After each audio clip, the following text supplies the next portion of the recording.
દર્શક મિત્રો, આપ જોઈ રહ્યા છો NN ન્યૂઝ. હું છું એન્કર અર્પિતા પટેલ. હવે જોઈએ અગત્યના સમાચાર. જિલ્લા ચૂંટણી તંત્ર દ્વારા મતદાન જાગૃતિને લઈને અનેક પ્રયાસો કરવામાં આવી રહ્યા છે. ત્યારે સુરત કલેક્ટર કચેરીના A અને B બિલ્ડિંગમાં મતદાન જાગૃતિને લઈને રંગોળીઓ તૈયાર કરવામાં આવી છે. શાળાની વિદ્યાર્થીનીઓ દ્વારા લોકો મતદાન પ્રત્યે જાગૃત થાય તે માટે વિશાળ રંગોળી તૈયાર કરવામાં આવી છે, જેમાં લોકશાહીના તમામ મુદ્દાઓ આ રંગોળીમાં આવરી લેવામાં આવ્યા છે. NN news Surat. દર્શક મિત્રો, તમારી આસપાસ બની રહેલી અવનવી ઘટનાઓ વિશે જાણવા માટે NN ન્યૂઝને લાઇક કરો, શેર કરો, સબસ્ક્રાઇબ કરો અને બેલ આઇકન પ્રેસ કરો, જેથી આપને નોટિફિકેશન્સ મળતી રહે.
મારું નામ ટેલર કનિકા છે. હું સંસ્કાર ભારતી વિદ્યાલયમાં અભ્યાસ કરું છું.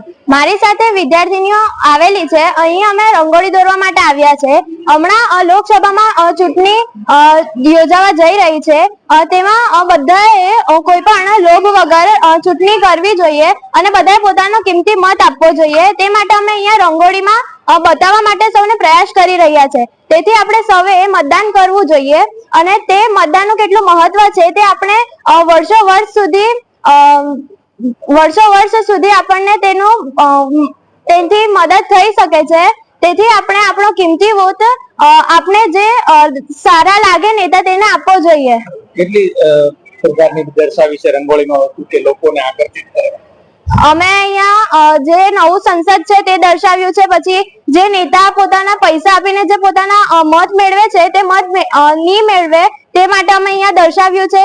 પછી અહીંયા સૌથી મેઇન પોઈન્ટ એ છે કે બધાએ મતદાન કરવો જોઈએ અને તેથી અમે અહીંયા વચ્ચે સૌથી મેઇન પોઈન્ટમાં અમે મતદાન કરીને આંગળીનું જે ચિહ્ન છે તે અમે દર્શાવ્યું છે.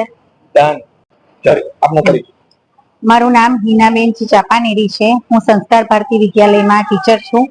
મારી સાથે અહીંયા આજે જિલ્લા સેવા સદન ખાતે 8 વિદ્યાર્થીનીઓ અને એક બીજા ટીચર એમ કરીને અમે કુલ 10 જણા અહીંયા રંગોળી માટે આવ્યા છે.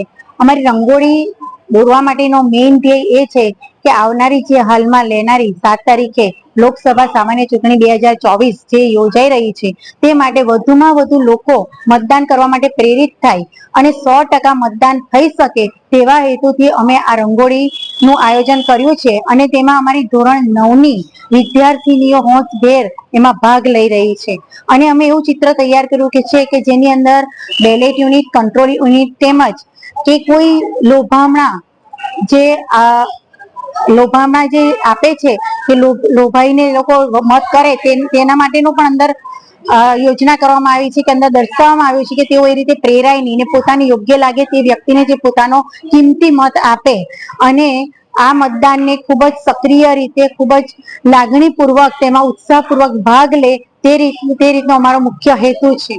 વિદ્યાર્થીઓ કઈ પ્રકારની તૈયારી કરે છે? વિદ્યાર્થીનીઓ આ માટે ઘણા દિવસોથી તેઓ તૈયાર છે. તેમજ 8:30 વાગ્યામાં અહીં આવી ગયા છે ને લગભગ અત્યારે રંગોળી પૂર્ણ થવાને આરે છે. લગભગ અડધો કલાકમાં આ રંગોળીનું કાર્ય પૂર્ણ થશે અને વિદ્યાર્થીનીઓને તે માટે પણ ખૂબ જ હોશ છે. 9મા ધોરણની વિદ્યાર્થીની છે પણ તેઓ પણ આ અંગે ખૂબ જ જાગૃત છે.